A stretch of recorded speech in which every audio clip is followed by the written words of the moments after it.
Assalamualaikum warahmatullahi wabarakatuh. Waalaikumsalam Waalaikumsalam warahmatullahi wabarakatuh. Kami dari kelompok 1 akan mempresentasikan hasil diskusi kami mengenai analisis dan perancangan sistem informasi penjualan di toko bersama.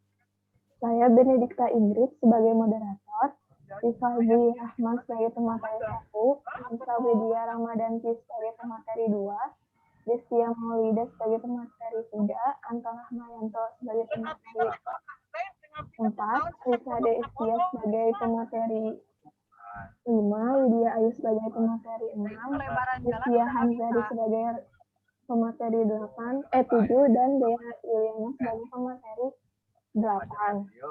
Langsung dimulai saja. Kepada Kang Rifaldi Rahman, waktu dan tempat dipersilahkan.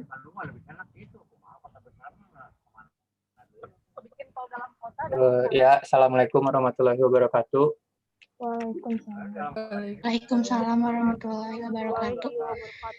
Di sini saya akan menjelaskan atau menjabarkan pengertian dari sistem. Sistem adalah suatu kesatuan yang terdiri dari komponen atau elemen yang dihubungkan bersama untuk memudahkan aliran informasi, materi, atau energi. Menurut Jerry Fitzgerald, sistem adalah suatu jaringan kerja dari prosedur-prosedur yang saling berhubungan, berkumpul bersama-sama untuk melakukan suatu kegiatan atau menyelesaikan suatu saran tertentu.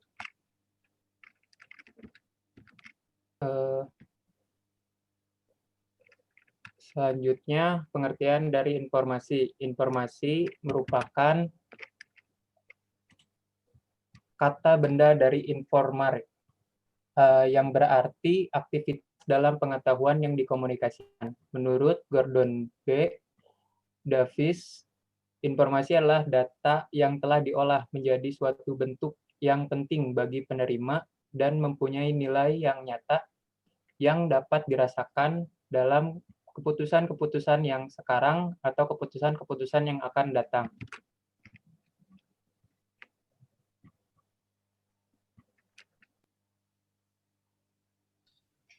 Selanjutnya, saya akan menjelaskan tentang konsep sistem informasi penjualan. Penjualan adalah bagian yang penting dari pemasaran karena seseorang mengasumsikan bahwa penjualan secara tetap dibutuhkan. Menurut Pader Dennett, penjualan adalah sebagai suatu proses perorangan pembeli untuk membeli barang atau jasa untuk menerapkan perdagangan yang penting bagi penjualan. Konsep dasar penjualan masyarakat bahwa konsumen, jika diabaikan, biasanya tidak akan membeli produk organisasi dalam jumlah yang cukup. Karena itu, organisasi harus melakukan usaha penjualan yang agresif.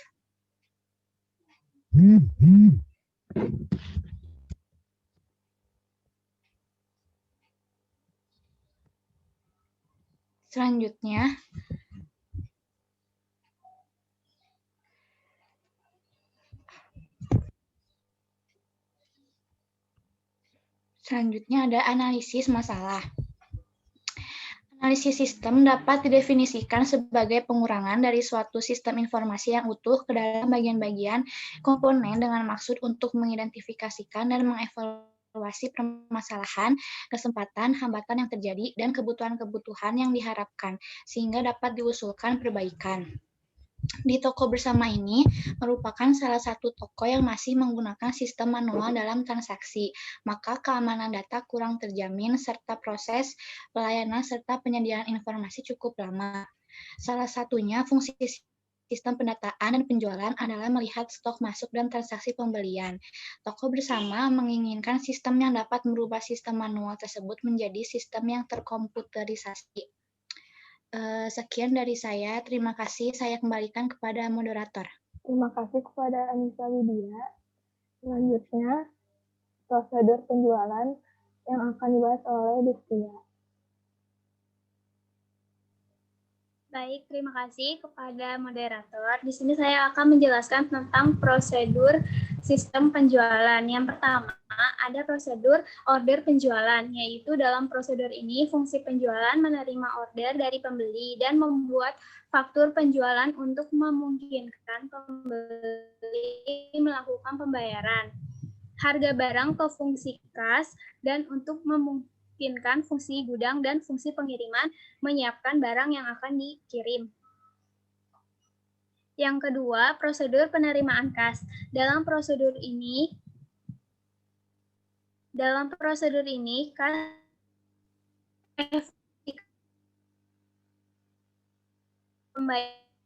berupa register kas dan untuk memungkinkan yang prosedur penyeberang di sini prosedurnya yaitu fungsinya pengiriman menyerahkan barang kepada pembeli.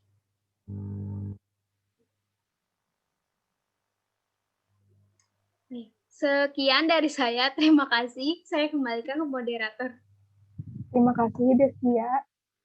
Selanjutnya, analisis sistem penjualan yang akan disampaikan oleh Anton. Terima kasih kepada moderator.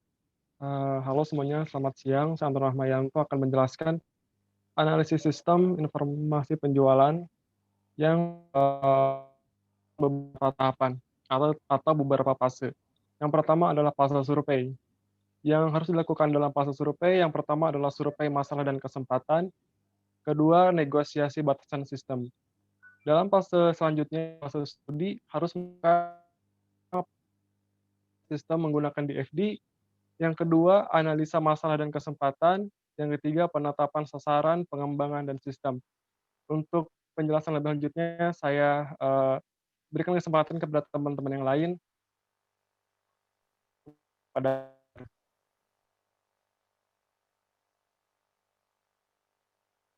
Terima kasih kepada Anton Rahmayanto. Selanjutnya, survei masalah dan negosiasi akan dijelaskan oleh Risa. Baik, terima kasih kepada moderator yang telah memberikan saya waktu dan kesempatan untuk memaparkan materinya. Baik, di sini ada beberapa masalah yang ada di toko bersama. Yang pertama, pembuatan nota manual yang cukup lama sehingga pelayanan kepada customer kurang maksimal. Yang kedua, pencarian data-data transaksinya sangat lama. Yang ketiga, sulit mengontrol data barang. Lalu, pembuatan laporannya juga sangat lama. Dan yang terakhir, laporannya tidak akurat. Lalu apa sih kesempatan dalam sistem ini? Yang pertama, penggunaan teknologi yang dapat mempercepat proses pencatatan transaksi. Yang kedua, melakukan format ulang laporan transaksi agar format sama dan informasi yang disampaikan pun akan lebih akurat. Yang ketiga, sistem bisa membatasi hak akses user sesuai dengan kedudukan atau jabatan di perusahaan. Selanjutnya, bagaimana sih negosiasi batasan sistemnya? Batasan atau lingkup pengembangan sistem adalah penjualan dan penerimaan barang kepada customer. Yang menjadi trigger terhadap sistem adalah pendataan data transaksi terhadap pesanan dan sasarannya laporan penjualan, laporan penerimaan, dan adanya tanda bukti transaksi. Sekian yang dapat saya sampaikan, saya kembalikan kepada moderator. Terima kasih, Risa.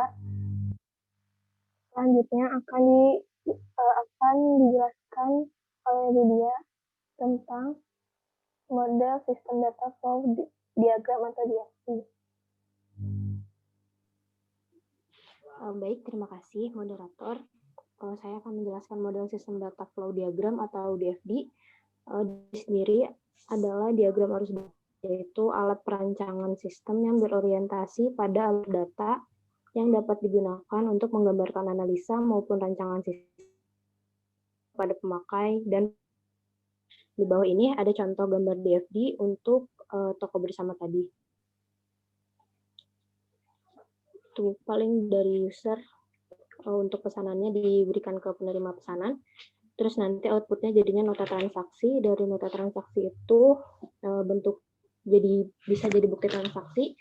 Bukti transaksinya nanti dijadikan sebagai data pesanan untuk data untuk bikin laporan penerimaan yang tadi. Nanti si laporan itu bakal dijadikan data pesanan supaya untuk meminimalisir si masalah dari toko bersama. Begitu, saya kembalikan ke moderator. Terima kasih Lydia. Selanjutnya, analisa masalah dan kesempatan akan disampaikan oleh Rizkia. Terima kasih kepada moderator kesempatan untuk memaparkan materi. Di sini ada analisa masalah dan kesempatan. Masalah, pembuatan nota yang masih manual membuat pelayanan kepada customer kurang kondusif dan maksimal. Bahkan jika kondisi sedang ramai, customer harus mengantri untuk mendapatkan pelayanan. Karena pencarian data-data transaksi lama dan masih manual, data transaksi tidak bisa langsung diproses. Sulit mengontrol data, barang dan pencatatan laporan supplier, pencatatan stok barang yang tidak sesuai membuat kesalahan dalam pemesanan barang untuk supplier.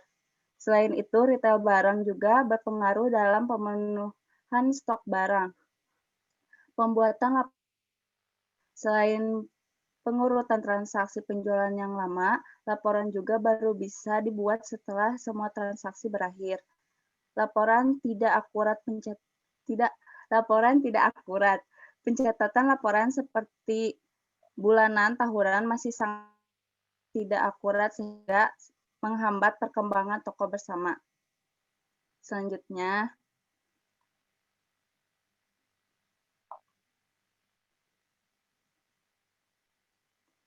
kesempatan. Penggunaan teknologi yang dapat mempercepat proses pencatatan transaksi, melakukan format ulang laporan transaksi, agar format sama dan informasi yang disampaikan pun akan lebih akurat. Sistem bisa membatasi hak akses user sesuai dengan kedudukan atau jabatan di perusahaan. Sekian yang dapat saya sampaikan, saya kembalikan kepada moderator. Terima kasih Rizkia. Selanjutnya, penetapan sasaran dan pengembangan sistem yang akan disampaikan oleh Dea. Selanjutnya ada pengembangan sistem, yaitu pengembangan sistem dapat berarti menyusun sistem baru untuk menggantikan sistem yang lama atau sistem yang berjalan secara keseluruhan atau memperbaiki sistem yang telah ada. Sistem yang lama perlu diperbaiki atau diganti disebabkan karena beberapa hal. Adanya permasalahan-permasalahan yang timbul di sistem yang lama. Permasalahan yang timbul dapat berupa ketidakberesan sistem dan pertumbuhan organisasi untuk meraih kesempatan-kesempatan, adanya instruksi. Next. Pengembangan sistem yang baru diharapkan akan terjadi peningkatan di sistem yang baru dikembangkan atau sistem baru. Peningkatan yang diharapkan yaitu menjamin adanya konsistensi proses dalam berbagai jenis proyek, mengurangi resiko kesalahan dan pengambilan jalan pintas, menuntut adanya dokumentasi yang konsisten yang harus bermanfaat bagi personal baru dalam tim proyek. Bisa saya sampaikan, saya kembalikan kepada moderator. Terima kasih kepada Dea. Ada yang mau ditanyakan?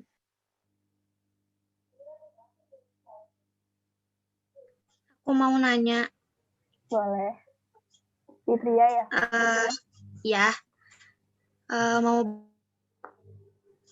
Apa kekurangan dari data diagram? Pertanyaannya ditampung dulu ya, baru nanti dijawab. Oh iya. Terima kasih Fitria. Sama-sama. Ada yang mau ditanyakan lagi? Saya ingin bertanya. Oh iya, Aul ya. Ya. Dari permasalahan tersebut, bagaimana solusi yang dapat digunakan supaya kinerja toko lebih baik? Udah segitu saja. Terima kasih, Aul. Aku mau bertanya, Bene. Oh iya, Putsun. Menurut pendapat kalian, apa itu sistem informasi? Oh iya. Kasih Putsun.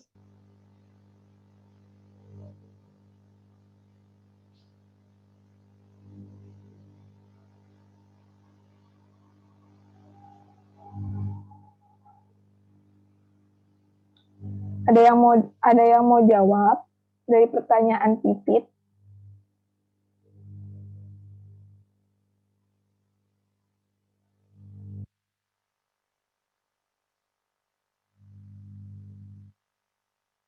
pertanyaan nomor 1. Dari permasalahan tersebut, bagaimana solusi yang dapat digunakan supaya kinerja toko lebih baik?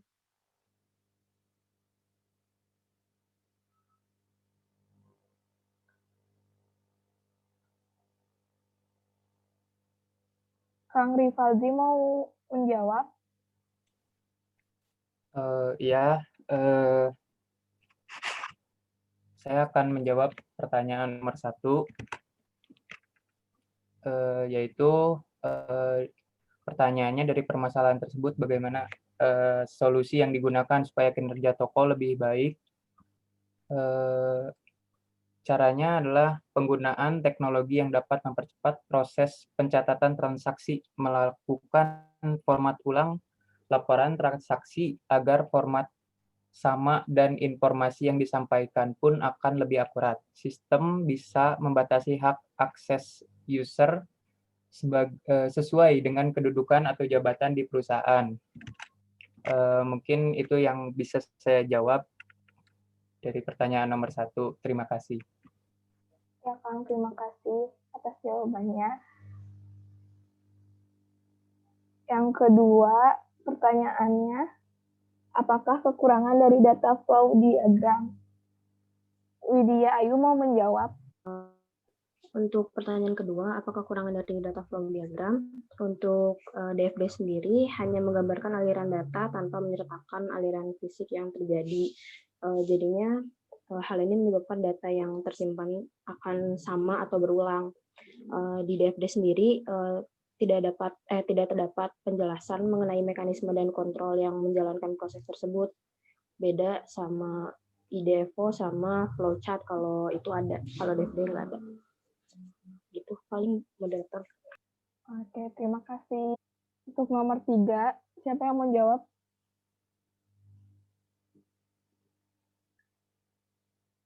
Pertanyaannya, nomor 3, sudah dijelaskan pengertian dari sistem dan informasi. Jadi menurut pendapat kalian, apa sistem informasi itu?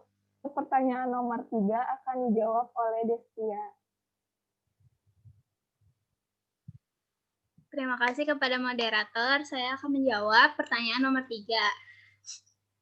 Sistem informasi adalah kombinasi dari teknologi informasi dan aktivitas orang yang menggunakan teknologi ini untuk mendukung operasi dan manajemen, atau dengan kata lain, interaksi antara orang, proses algoritma data, dan teknologi. Terima kasih.